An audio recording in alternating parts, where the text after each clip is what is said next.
O nome, né?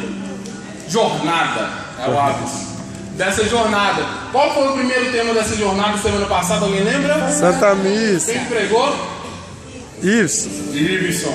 Bacana. Hoje o tema da nossa pregação será a igreja verdadeira. Vamos repetir? A igreja verdadeira. Vira pro irmão que tá do seu lado e fala assim, ó, segura a onda.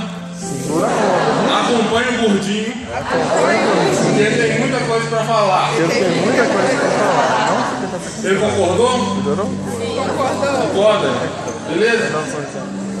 Gente, o Catecismo da Igreja Católica do Pará, 818, o Catecismo nos ensina que, assim como Deus, a intenção de Deus, Ele criou o mundo, para a intenção de salvá-lo, Deus criou a igreja.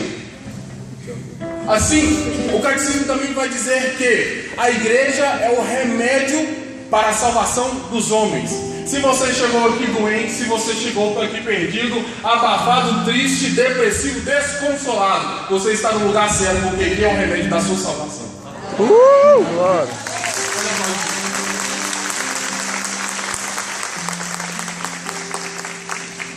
Então vamos lá. Bento era o cardeal Ratzinger na época. Um repórter virou para o cardeal Ratzinger e perguntou para ele o seguinte: Cardeal Ratzinger, para o senhor, o que é a igreja? Olha só o que ele respondeu: a igreja existe para conter o avanço do inferno sobre a terra. Olha que coisa linda. Aí o repórter, não satisfeito, retornou e uma segunda pergunta para ele: mas e para você, a definição da igreja?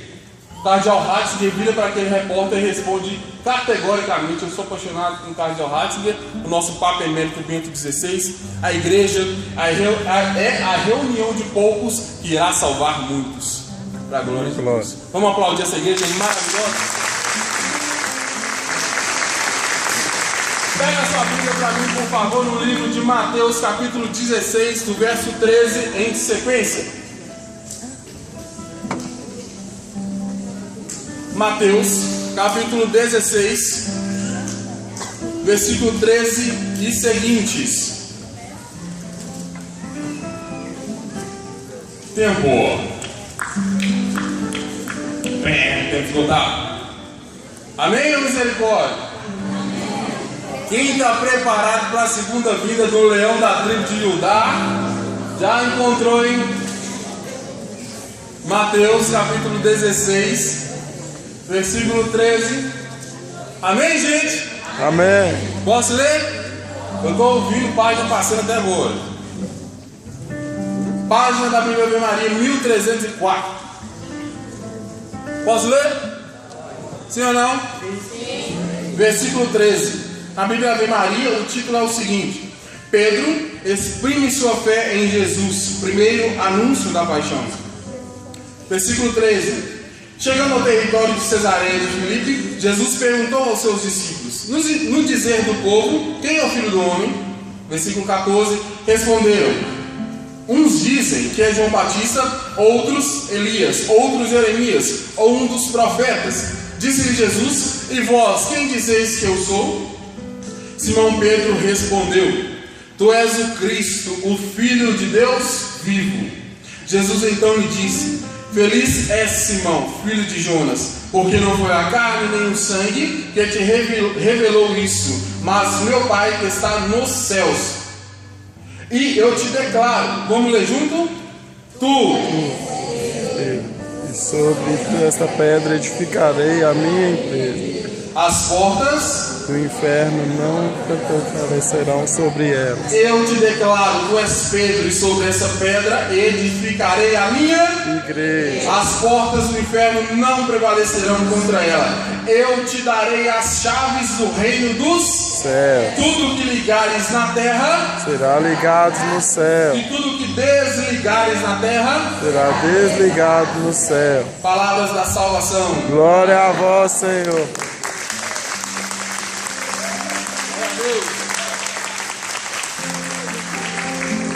Eu quero trazer para você aqui essa noite algumas características da igreja verdadeira. Vamos repetir? Algumas características da igreja verdadeira. Primeira característica da igreja verdadeira: a igreja precisa ser fundada por quem? Jesus Cristo. Nossa, só o irmão aqui que conhece a igreja.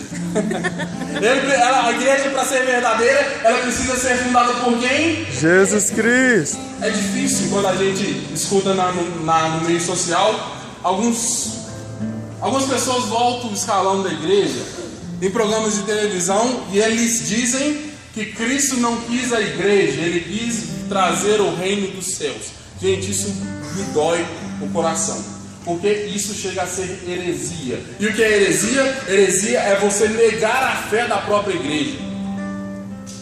Deus quis a igreja sim. São Cirilo de Alexandria vai dizer uma coisa linda: do lado aberto de Adão no Éden adormecido, Deus tira a Eva, a mãe dos viventes. Já em Cristo, no alto da cruz, Deus tira do lado aberto de Jesus na cruz a igreja, a mãe dos viventes, para a salvação desses seus filhos. Então é muito sério. Deus quis sim ter uma igreja, e uma igreja. Olha o que Mateus diz aqui no versículo 15, se eu não me engano: eu edificarei a minha igreja. Foi minhas? Não. Foram várias? Não. A carta de Filipenses diz que Jesus quer que nós sejamos um, assim como o Pai e Ele é um. Então existe somente uma igreja autorizada pelo próprio Cristo a caminhar nessa terra. E Deus não autorizou mais ninguém de fundar seitas ou qualquer tipo de religião. Minhas é pronome possessivo único, no singular. Jesus edificou a sua igreja e não as minhas igrejas. Foi claro? Sim. Sim ou não? Sim. Veja bem, por que nós não podemos edificar e criar outras igrejas? Alguém que conhece Napoleão Bonaparte? Sim. Não, só você que conhece, não é ninguém. Napoleão Bonaparte, um grande imperador da França, na verdade, lá do século XVIII. Napoleão Bonaparte mandou prender o Papa Pio VII por 13 anos, porque ele não quis dar ao Napoleão a carta de divórcio para o irmão dele. O irmão de Napoleão Bonaparte foi até o padre, pediu o padre para divorciá-lo da sua esposa, porque a esposa dele estava com 40 e queria trocar ela por 2 de 20, não é isso que acontece por aí? O padre disse para o irmão de Napoleão Bonaparte: o que Deus uniu, o homem não separa. O homem irritado falou assim: no padre eu não consigo, eu vou no bispo. Chegou pro bispo e falou assim: bispo, eu estou querendo largar com a mulher, que a mulher é chata demais, eu também sou aborrecido demais, não estou aguentando mais ela, eu quero que o senhor me divorcie dela. Adivinha o que o bispo falou? O que Deus uniu, o homem não separa. O homem não? Ele falou: já que o padre não me ajuda, o bispo também não me ajuda, eu vou no Papa. Chegou o Papa Pio VII e falou assim: ó, Papa Pio VII, se o senhor não me divorciar, eu vou pedir o meu irmão Napoleão Bonaparte para te prever. O que o Papa respondeu? O que Deus uniu, o homem não separa. Pelo amor de Deus, ninguém jantou não, né? O que Deus uniu, o homem não separa. Adivinha o que aconteceu no Papa Pio VII? Rodou. Napoleão mandou prender o Papa num cubículo de 1 metro quadrado, onde ele fazia suas necessidades físicas naquele mesmo lugar, num buraquinho pequeno no chão. Ele ficou preso lá por 13 anos. Dito isso, para você entender, um grande general de Napoleão Bonaparte chegou para Napoleão e falou assim: Napoleão, o senhor é o cara, o dono da Europa, o senhor manda nos 4 cantos dessa Europa, dominou quase a Ásia inteira e por aí vai. Eu quero que o senhor mandou prender o Papa Pio VII, o homem mais importante do mundo. Eu quero que o senhor funde uma religião para nós. Adivinha o que Napoleão Bonaparte falou? Não pode. Não, mentira. Mentira, que não pode. Napoleão Bonaparte virou para o Papa, pro seu general, e disse o seguinte: meu querido, você pode me pedir nações, você pode me pedir reinos, você pode me pedir impérios, você pode me pedir casa, dinheiro, mulheres, o que você quiser. Mas uma igreja eu não posso fundar para você por 2 motivos. Primeiro, que para se fundar uma igreja é necessário morrer na cruz e ressuscitar. Morrer na cruz eu até posso, mas eu não quero. E ressuscitar eu até quero, mas eu não posso. Por isso eu não posso fundar uma igreja para o Senhor.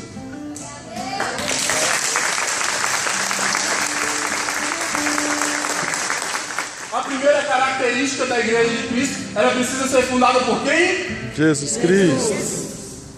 Muito bem.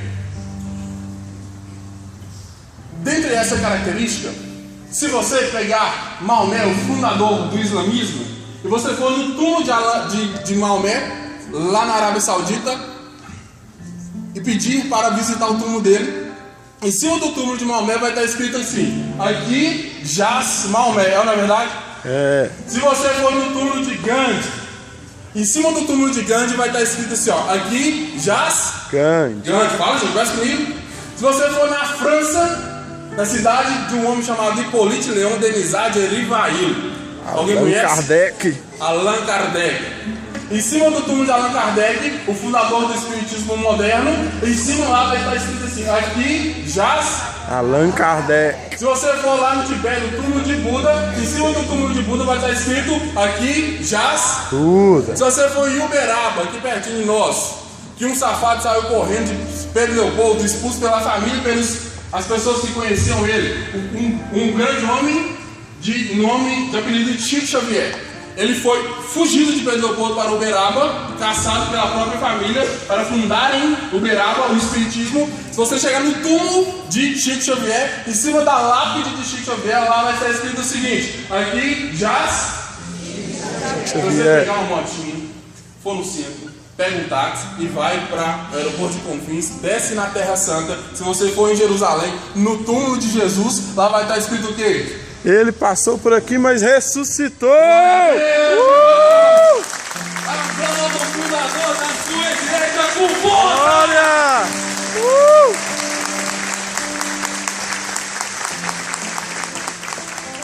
Eu tenho um cunhado. Já viu o cunhado, né, gente? A bênção. Ele é metido a crente. E a igreja onde ele congrega é protestante, evangélico, e o sogro dele é o fundador da igreja. Misericórdia, se meu sogro fosse fundador. E no ápice da nossa discussão, a gente não discutindo, mas falando, né, as verdades da fé, aquilo ali, porque, gente, eu falo da igreja, eu prego muito sobre a igreja, graças a Deus, eu fico entusiasmado, eu fico até perdido, sinceramente, porque é tanta beleza que a igreja possui, é tanta informação que às vezes eu não consigo organizar para passar para o pessoal. Mas glória a Deus. E num dado momento, entre uma conversa minha, entre esse meu cunhado não, gente, desculpa, não é cunhado não, é um padrinho meu de casamento, na verdade. Num dado momento de um diálogo nosso sobre religião, eu falando da verdade da fé católica, e ele, como um bom e velho crente, né, só sabe protestar e falar mal de santo, falar mal de Nossa Senhora, falar mal de padre, falar mal da igreja. Daí eu dando as respostas com maior calma, com maior tranquilidade. Eu disse: irmão, tem uma grande diferença entre a nossa religião, a sua religião evangélica, protestante, e a minha católica. Quem é o fundador da sua igreja? Ele olhou para mim e disse: ah, mas por quê? Eu falei: não, quem fundou a sua igreja? A igreja deixa uma coluna de fogo. Pensa. Assim, foi meu sogro. Eu disse: sabe qual é a maior diferença entre a minha religião católica e a sua religião? E qual vai ser? Porque você nunca poderá dobrar o joelho da frente do seu sogro e adorá-lo. Eu posso adorar o fundador da igreja. Nós podemos adorar o nosso fundador!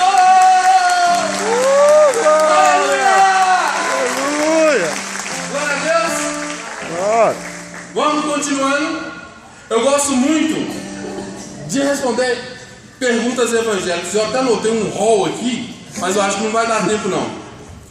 Eu queria que você pegasse Mateus capítulo 28, versículo 20. Fique esperto que eu vou usar alguns versículos bíblicos com você. Mateus 28, um pouquinho para frente, nós estávamos lá no 16. Quem fechou a Bíblia já está atrasado. Mateus 28, versículo 20. Lá na frente, Mateus capítulo 28, versículo 20. Acharam? Certa vez eu conversando com um pastor evangélico, eles amam demais conversar comigo. Pastor evangélico, a gente naquele diálogo, gente, eu respeito, eu converso na boa, eu nunca maltratei porque minha mãe me deu educação, glória a Deus. Mas você sabe que eles são meio arrogantes. A igreja de Cristo se perdeu no meio do caminho em 313 com Constantino. Alguém já ouviu isso aqui? Levanta a mão. A igreja de Cristo foi fundada por... A igreja católica foi fundada por Constantino. Alguém já ouviu falar? Levanta a mão, por favor. Algumas pessoas andam que não sabem estudar. Constantino teve um encontro pessoal com Cristo em uma batalha, e através desse encontro que ele teve com Jesus, o Império Romano era dividido. Os cristãos não poderiam celebrar seus cultos dentro do Império. Quem era pego cultuando a Jesus Cristo era decapitado, era morto. Não se podia falar de Jesus naquele tempo. E Constantino, como ele era o imperador de Roma, ele tem um encontro pessoal com Jesus dentro de uma batalha, e ele autoriza a sociedade a prestar culto cristão, que já era um culto católico naquele tempo, para as pessoas que cultuavam a Jesus Cristo. Em 386, lá na frente, Teodósio, que foi um imperador de Roma também, ele oficializa a religião católica cristã como a religião oficial do Império Romano. Então as pessoas já estão completamente equivocadas com a cronologia dos tempos. Eu não estou falando de religião, não estou falando de espiritualidade, eu estou falando de história. Isso é história. Quem quiser estudar história da Europa Antiga vai entender e vai ver esses fatos ocorridos lá. E esse pastor virou para mim e falou assim: a igreja até começou mesmo muito bem até o ano 313, mas Constantino entrou no meio da história e roubou toda a fé cristã para fortalecer o seu império. Ele monopolizou a fé e a igreja se tornou católica após isso. Por exemplo, primeiro, filho, você nunca leu história, não sabia. Aí, o nome católico, quem disse primeiro, e católico significa universal, correto? A palavra católico do grego significa universal. A primeira vez que a palavra católico aparece na história da igreja foi no ano de 107, com um homem chamado Inácio de Antioquia, que foi treinado, foi apostolicizado por Pedro, o grande Pedro. Inácio de Antioquia, sendo preso pelo Império Romano, começa a escrever cartas, e em uma das suas cartas ele escreve: aonde está Pedro, aí está a igreja católica, e aonde está a igreja católica, aí está o Cristo, no ano 107 depois de Cristo. Então no ano 313 depois, Constantino deixa o culto acontecer, e as pessoas sigam que foi Constantino que criou a igreja católica. Mas vamos lá, e ele falando: a igreja se perdeu em Constantino no ano de 313, e eles começam a nos acusar e jogar na nossa cara os pontos da nossa igreja. E eu, com muita calma e muita paciência, porque ninguém me conhece, sabe que eu sou nervoso, eu respirei fundo e falei assim: Jesus, Nossa Senhora do Chuveiro Elétrico, me dá resistência. Eu falei assim: ô filho, tá, você acredita no Espírito Santo? Ele falou: acredito. Eu falei assim: então você não é Bíblia, então você é uma anta de categoria level hard. Você pega no Bíblia, por favor, e vamos ler comigo aí, você também, o que a palavra de Deus nos garante. Olha o que está escrito no versículo 20. Vamos começar dos 16 para a gente entender completamente. A aparição na onde? Os 11 discípulos foram para a Galiléia, para a montanha que Jesus lhes tinha designado. Quando o viram, adoraram-no. Entretanto, alguns hesitavam ainda. Mas Jesus, aproximando-se lhes disse: toda autoridade me foi dada no céu e na terra. E depois ensinai todas as nações, batizai em nome do Pai, do Filho e do Espírito Santo. Olha o versículo 20. Ensinai-as a observar tudo que vos prescrevi. Eis que estou convosco todos os dias até o fim do mundo. Se você acredita nesse Deus, o Deus que você acredita não é o mesmo do meu, porque o seu Deus é um Deus mentiroso. Ele me prometeu que estaria comigo até o final dos tempos, e Deus não é homem para mentir. E ele esteve com a igreja católica por todos os tempos e não deixou ele se perder pelo Deus não deixou. Eu embolei aqui, né? É empolação. Deus não deixou a igreja desamparada em momento algum. Eu estarei convosco até o final dos. Se ele prometeu, meu irmão, Deus é muito Deus para poder cumprir. Ele não nos abandonou. Em nome de Jesus. Amém. Vale um aplauso aí, não? Vamos beber uma água.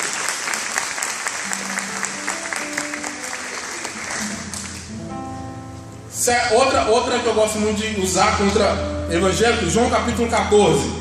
Vamos para frente, Mateus, Marcos, Lucas, João. João 14.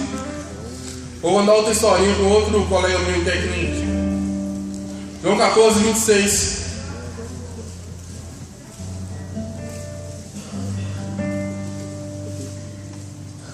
João 14, versículo 26. Quem encontrou, dá um glória a Deus aí, por favor.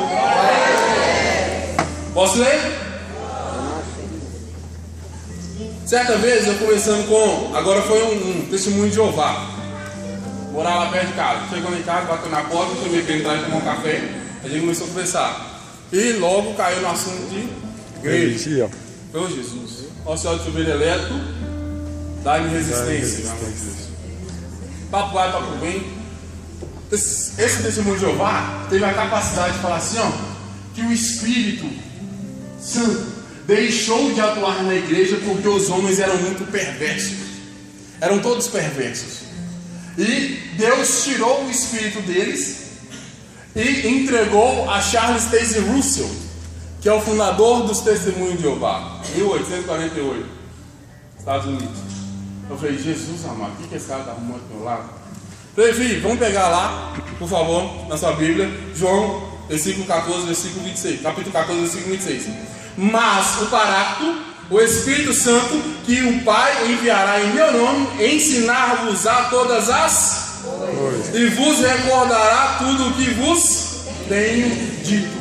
Deus não retirou esse Espírito Santo da nossa igreja. Muitas pessoas têm dito que a igreja se perdeu, que a igreja está para acabar, que a igreja está em ruínas, mas há 2016 anos nós estamos de pé mais firmes do que nunca, aguardando a vinda gloriosa do leão da tribo de Judá. E nós vamos estar lá assim no final desse mês. Glória a Deus! Glória a Deus!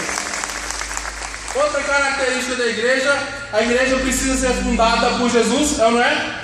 A segunda, ela precisa ser una. Repita comigo. Una. Ela precisa ser o quê? Una. O Papa é o cabeça visível do Cristo invisível.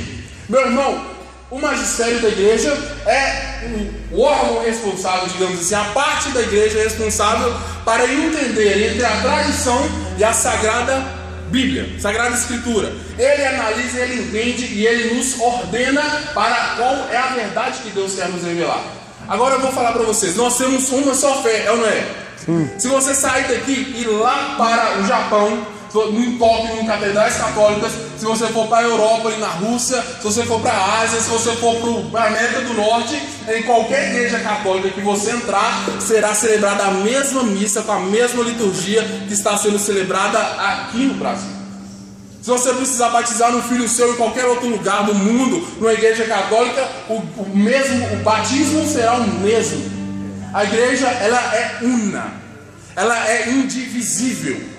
O mesmo credo que nós rezamos aqui, que o Pablo pediu, é rezado no mundo inteiro católico. Vocês têm dimensão disso? A grandeza que a igreja tem. Agora você pega qualquer tipo de outra igreja. A Assembleia de Deus detesta o povo da Lagoinha. Se você pegar a Universal do Reino Sem Deus, eles detestam o Edir Macedo Chapelão lá, o Valdomiro, né? Do boiadeiro. Aquele R.R. Soares da Internacional da Graça de Deus, ele brigou com aquele Davi Miranda, que é da Deus é Fiel. Eles vivem numa cachorrada. Outro dia eu estava assistindo a televisão, o Silas Maracutaia falou que o Edir Macedo era instrumentalizado pelo diabo e que ele estava rezando que Deus revelou para ele que a Igreja Universal era do capeta. Silas Maracutaia, tem vídeo no YouTube, procura e assista, não é coisa que eu estou inventando não. Passou um mês, o Edir Macedo, meu Deus,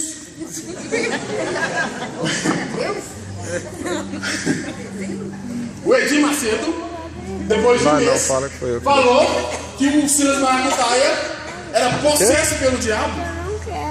Eles vivem uma cachorrada danada, eles não têm unidade nenhuma. Na rua de casa, eles abriram uma congregação, uma igreja lá, eu até esqueci o nome dela. Aí, eu estou de olho no meu vizinho, porque o cara andava a pé. Aí comprou uma bicicletinha, mais ou menos. Aí depois que ele comprou uma bicicletinha, ele comprou um carrinho velho. Aí, não sei que treta lá das contas que ele arrumou com o cara da igreja, que ele era obreiro, tinha um pastor. Ele separou da igreja dele, e na esquina lá de casa, que já foi barbearia, já foi boteco, já foi oficina de bicicleta, ele fundou uma igreja para ele. E hoje está mudando de ecoesporte. Assim, gente, vou fundar uma igreja para mim também? Roge é amor.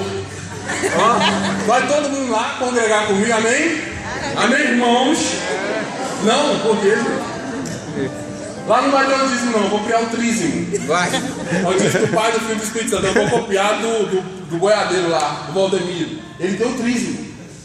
Gente, hoje em dia virou pequenas igrejas, grandes negócios. É mesmo. O negócio virou um investimento. Tem um vídeo, entra na minha timeline lá no Facebook, que eu mostrei para todo mundo que quis ver. Um bispo que era da Universal do Reino Sem Deus, falando como eles arquitetavam aquela famosa fogueira santa. Alguém já ouviu falar? Vocês viram o vídeo? O negócio arrecada 400 milhões de reais a cada fogueira santa. E eles são obrigados a dobrar.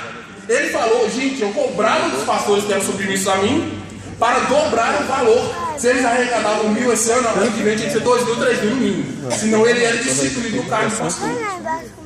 Se eles arrecadavam 1 milhão esse ano, ano que vem vai ter que ser 2 milhões. É a famosa teologia da prosperidade, não é? Você vem para a minha igreja e você não tem nada, você vai ter tudo. Se você não tem casa, você vai arrumar uma casa. Se você não tem carro, você vai criar um carro. Se você não tem estrutura financeira de um trabalho, você vai adquirir um trabalho futuramente. É a famosa teologia da prosperidade. E é um comendo o outro, um querendo ter mais dinheiro do que o outro, é um destruindo a igreja do outro. O Valdomiro está vendendo até chulé, meia, para abençoar. Eu vi na Universal os caras vendendo sabão em pó para tirar capeta. Eu falei, ô gente, por isso que eu não com revólver. Misericórdia! Até carro e vem. Os caras vendendo sabão em pó para lavar a capeta da sua casa. Aí o da Assembleia mete o pau neles. E o povo que é pentecostal mete o pau nos tradicionalistas da congregação cristã do Brasil. É uma anarquia, é uma confusão. Eles não têm unidade nenhuma. Nenhuma. Se você sair daqui, meu irmão, e for lá na Europa, você comunga o mesmo Cristo que está aqui. E ainda mais Santo Efraim diz que quem comunga, comunga fogo. Você vai pegar fogo aqui, vai pegar fogo lá em qualquer lugar que você for. A igreja é una. E sabe por que ela é una? Quem já perdeu o pai aqui, levanta a mão. Quem já perdeu a mãe, levanta a mão. Eu perdi minha avó. Na casa do meu pai, são 7 irmãos com meu pai. Todo ano, quando a minha avó era viva, pelo menos no Natal, a minha família inteira, com os seus netos e genros, né? Noras, se reuniam na casa da minha avó para celebrar o Natal com ela. Toda a família é assim, não é verdade? Depois que minha avó morreu, eu tenho uns 8 anos, mais ou menos, 8 a 9 anos, eu não me recordo muito bem. Ô gente, meu pai está brigando com os meus tios, para eles se reunirem, todos os irmãos, na casa do meu avô, que ainda é vivo. O meu avô está acamado. E os irmãos não se unem. Sabe por que a igreja católica ela é una? Porque ela tem uma mãe. Tem unidade? Porque ela tem uma mãe. E uma mãe mantém a unidade dentro da casa. Nós não somos órfãos! Nós temos uma mãe! Salve Maria! Salve! Vira pro irmão que está do seu lado e fala assim: você é o verdadeiro filho da mãe, Fala pro outro, fala pro de trás, sai anunciando, seu filho da mãe. Você tem uma mãe, você não é órfão. É só você falar pra você vai ficar quietinho, tem que mandar sei lá que você fica quietinho. Amém, gente? A igreja ela é una, ela precisa ser fundada em Jesus Cristo e a igreja ela é santa. Você já viu quando o povo vira para você e fala assim, ó? A igreja é santa e pecadora. Alguém já ouviu isso aqui? O dia que você ouvir, você repreende em nome de Jesus, que isso é a maior heresia que existe no mundo. A igreja ela é santa e ponto. Nós que somos filhos, que somos pecadores. Gente, se eu assassinar uma pessoa, a minha mãe assume o crime que eu cometi? Então nós podemos pecar o tanto que for. Que, pela graça de Deus, o nosso pecado não maculará a santidade da igreja católica. Certa vez, eu conversando com um rapaz muito entendido, ele falou, mas a igreja já teve padre pedófilo, e tem até hoje, né? Tava um tempo aí agora a onda da pedofilia e o povo metendo o mais na igreja e reclamando e querendo saber de qual era as providências a ser tomadas. Tinha gente querendo levar os padres para a cadeira elétrica. Enfim, gente, errou, tem que pagar pelo erro, sim ou não? Tem que pagar. E a igreja, ela é imunda, a igreja não presta, a igreja é retrógrada, a igreja é isso, a igreja é aquilo. Gente, você pode estudar a medicina desde o mais antigo registro no mundo, que é a medicina egípcia. Se você pegar todos os bens que a medicina fez para o mundo, você vai ficar estarrecido. Agora, você conhece algum médico que já errou? Muitos, não é? Eles cometem erros, infelizmente, com erros e falhas médicas, os pacientes até chegam a morrer, não é verdade? Receitam remédios errados e a pessoa tem alguma complicação por causa daquele remédio, ou não? Mas o erro do médico compromete o brilho da medicina na sociedade? Não. Eu virei para essa pessoa e falei assim: minha irmã, você pode estudar o tempo que você quiser, mas você nunca conseguirá apagar o brilho que a Igreja Católica conseguiu trazer para esse mundo nosso. Sabe exemplo de quê? As primeiras universidades do mundo foi a igreja que trouxe, porque Deus nunca quis um homem ignorante. Deus quis sempre um homem inteligente, capaz de entender e de amar o seu próximo e para ajudar o seu próximo também. As primeiras universidades, as primeiras faculdades, as primeiras creches, os primeiros asilos, os primeiros leprosários, tudo foi instituído pelo Cristo dentro da Igreja Católica. A igreja é o corpo de Cristo que atua pelos séculos. Ninguém consegue apagar o brilho de Deus através da igreja na sociedade. Só para você entender o que eu estou falando. Deixa eu ver quanto tempo eu tenho. Nossa, falta 10 minutos, tem muita coisa para aqui. Para você entender o que eu estou falando. Existiu um grande teólogo protestante chamado Victor Lavassori. Esse homem era um grande teólogo protestante da Europa, estudadíssimo, letrado pra caramba, o cara conhecia demais. Ele chegou no auge da vida dele, que ele falou assim: ó, eu vou fazer um estudo só dos papas que erraram na igreja. Gente, o cara escreveu um livro de 11.000 páginas. Alguém já ouviu falar isso aqui? Levanta a mão, por favor. Aí, poucas pessoas, tá em novidade. Lavassori escreveu um livro com 11.000 páginas só falando mal de Papa. Papa pedófilo. Teve um Papa chamado Alexandre II, que ele tinha 17 anos de idade, imagina. Foi colocado pelo Império, pelos reis no século de ferro, no século XIII, para tentar governar mais ainda os povos. Aí ele sempre cheio de turbulência. Com 17 anos, esse menino assume o pontífice, o lugar do Papa, e começa a levar mulheres lá para dentro. Gente, imagina.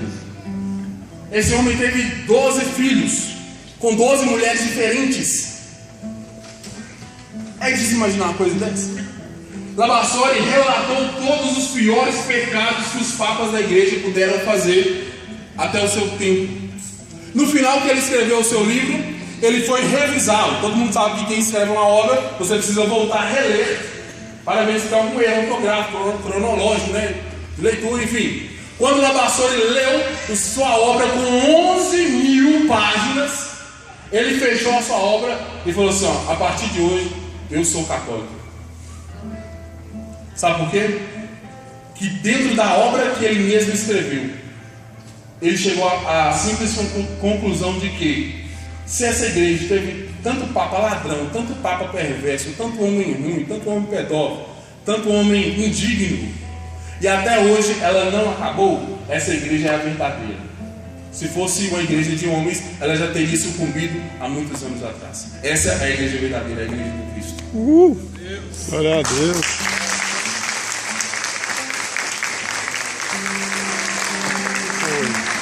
Conhece um homem chamado Scott Hahn?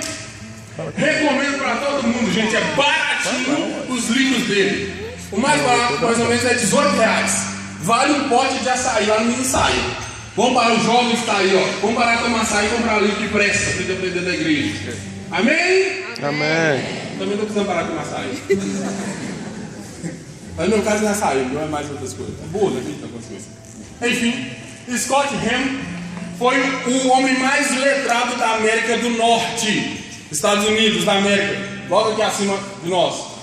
Scott Ham, com seus 40 anos, sendo, se eu não me engano, 25 anos de pastor evangélico, de igreja tradicionalista dos Estados Unidos da América do Norte. Ele não vai te enganar, não? Chegou um nível do seu ministério, digamos assim, de pastor, que ele virou e falou assim: olha a oração de Scott Ham. Ele, rezando, falou assim: Deus, o Senhor já me levou em 152 países pregar o teu evangelho. O Senhor já me deu todos os sermões, eu já li a sua Bíblia 28 vezes. Eu conheço todos os textos bíblicos. Se você me der qualquer parte da Bíblia, eu consigo montar um sermão e pregar 1h30, 2 horas e consigo levar as pessoas para Jesus. Olha, esse cara é foda, hein? Cara muito capaz, Scott Ham. E ele pediu para Deus: Deus, olha a oração da Anta. Qual que vai ser minha próxima missão? Diz ele que Deus colocou no coração dele o seguinte: Scott Ham, a tua missão será acabar com a igreja católica. Scott Ham falou assim: aleluia, Jeová, tomou posse. Acabarei com a Babilônia, a prostituta do Apocalipse. Será a minha missão. Só que como Scott Ham era um homem muito letrado, muito inteligente, o que ele fez? Saiu do seu templo e disse o seguinte: já que eu vou acabar com a igreja católica, eu preciso estudar as bases dela. Todo mundo sabe que para destruir um prédio, você precisa ir nas bases, no alicerce, não é? Você destruindo as bases dos alicerces, qualquer monumento, qualquer construção vem abaixo com facilidade. Scott Ham falou: eu vou nas bases da igreja católica. Eu vou estudar tudo que a igreja católica prega, vou provar que ela está completamente ao contrário da fé cristã. Aleluia. E vou acabar com essa igreja da Babilônia. Eu vou voltar em todos os países que eu fui e vou desmascarar a fé católica. E a partir de agora, por sorte e providência de Deus, ele morava perto de uma igreja católica antiquíssima lá nos Estados Unidos, na cidade de Massachusetts. E tinha uma grande biblioteca cheia de livros antiquíssimos. E Scott Ham bateu na porta do padre. O padre assustou e falou assim: um crente aqui não é novidade. Assim, pois bem, seu padre, eu quero estudar sua fé católica. Eu vim cá pegar alguns livros com o senhor, fiquei sabendo sobre isso na biblioteca. Vou estudar a história. Scott Ham estudou batismo de criança, crisma, sacramento da ordem, sacramento do matrimônio, unção dos enfermos. E ele começou a entrar em colapso. Porque tudo o que ele estudava sobre a igreja, ele via que estava em consonância, que estava batendo de acordo certinho com a tradição dos primeiros cristãos e com a Sagrada Escritura, com a sua Bíblia. E ele começou a entrar em parafuso. Um cara que era mestrado em teologia, ele era PhD. Ele alcançou os mais altos níveis de teologia do mundo. Começou a estudar a fé católica e começou a entrar em parafuso. Ele começou a entrar em colapso com ele mesmo. E a esposa dele também é mestre em teologia protestante. E o mais engraçado é que ele chegava em casa e queria ensinar a esposa dele o que ele estava aprendendo na igreja católica. Aí a esposa dele começou a criticá-lo porque ele estava se tornando um católico. Para concluir a história, gente, esse homem começou a fazer uma bagunça danada nos Estados Unidos, nas igrejas, e ele foi expulso da sua congregação. A esposa dele expulsou ele de casa. Ele foi morar na rua. Eu estou contando uma história verídica. Ele foi morar na rua com a Bíblia católica, um catecismo na mão e um texto na outra. Não, você está aplaudindo metade do milagre. Você agora é ouvir ainda. Ele morou 2 meses na biblioteca que o padre abriu as portas para ele. Gente, o homem comeu a igreja católica. Tudo quanto era tipo de livro, tudo que era catecismo, a Bíblia, ele leu o catecismo em 1 mês. Eu custei ler o meu em 2 anos, não senhor. Ele comeu tudo que era oferecido para ele. Ele foi se formando, os pastores amigos dele iam atrás dele. E quando juntavam uma tropa de 10 crentes, iam interrogar ele para tentar trazer ele de novo para a igreja protestante, 8 ficavam do lado dele e viravam católico também. E ele começou a fazer um rebuliço nos Estados Unidos, e a última devoção que ele tinha muita resistência, era com o Santo Terço e com Nossa Senhora. Depois de um ano já de católico, morando na casa do padre, ele vira para Nossa Senhora e falou assim: Nossa Senhora, essa senhora é a intercessora mesmo, a senhora é a mãe dos católicos, a mãe dos viventes, assim como diz a sua Santa Igreja Católica. Eu vou pedir a senhora uma coisa: eu quero a minha família de volta.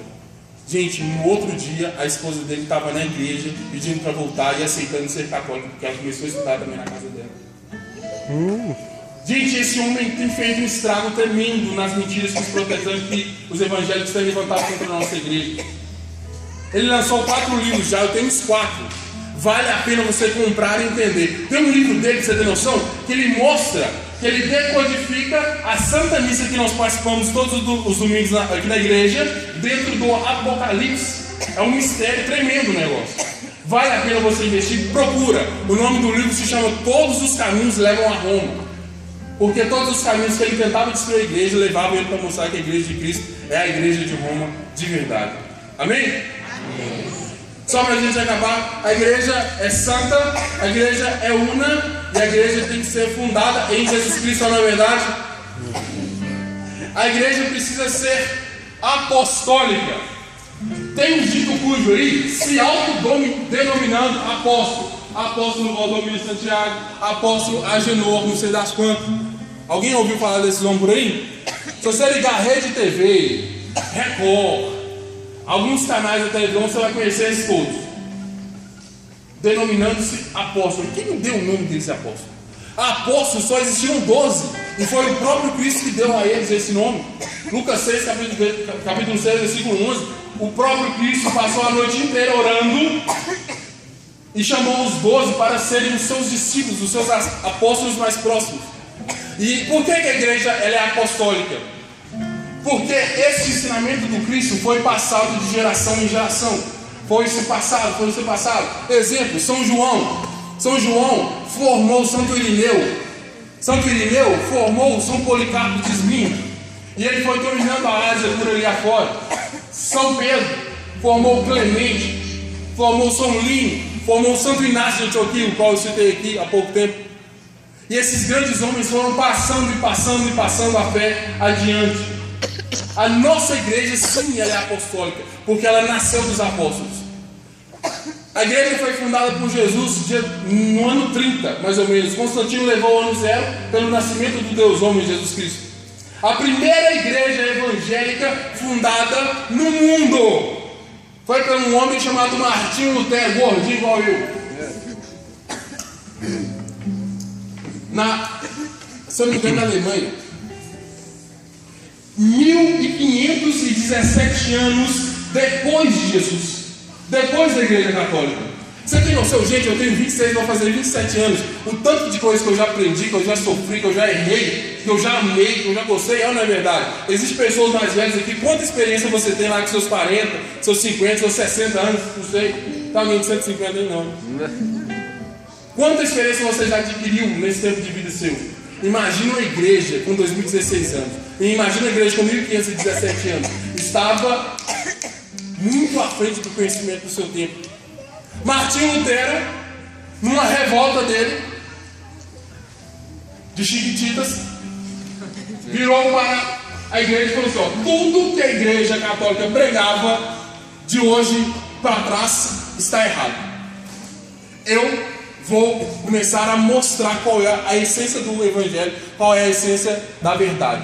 A igreja incutiu 7 livros que não pertenciam à Bíblia. Eu vou retirá-los, vou rasgar a Bíblia, vou mutilar a palavra de Deus, e a partir de hoje eu estou formando a igreja protestante luterana. Por que protestante? Você já viu que crente gosta de protestar?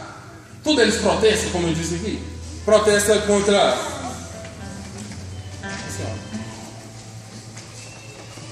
Então tá tudo bem, gente. Vamos, presta atenção. Glória a Deus. Gosto muito de protestar porque eles protestam contra Maria, protestam contra os santos, protestam contra a igreja. Porque Martinho Lutero começou a protestar contra a igreja. Sim, a igreja teve lá os seus erros, os filhos da igreja teve lá as suas dificuldades. Naquele tempo, os homens da igreja vendiam as indulgências, verdade. Mas, diferentemente de São Francisco de Assis, São Francisco fez uma uma renovação na igreja. Lutero já ele fez uma reforma, ele fez uma divisão. Entenda bem, que a igreja evangélica ela é uma igreja toda dividida, atenção por favor, totalmente dividida. A palavra diabo do latim significa diabolos, que significa o divisor, aquele que vem para dividir. Martinho Lutero fez o que com a igreja? Dividiu o corpo de Cristo. E infelizmente, na sua morte, ele se arrepende e fala: maldita iniciativa que eu tive por ter rompido com o corpo de Cristo. 1517 anos nasce a primeira igreja evangélica protestante no mundo. 1517 anos depois do nascimento da igreja católica. E se dizem apóstolos.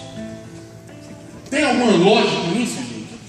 Não tem, como eu mostrei. Eu estarei convosco até o final dos tempos. Eu vos enviarei meu Espírito para vos relembrar e anunciar coisas novas. O Espírito de Deus sempre esteve com a igreja.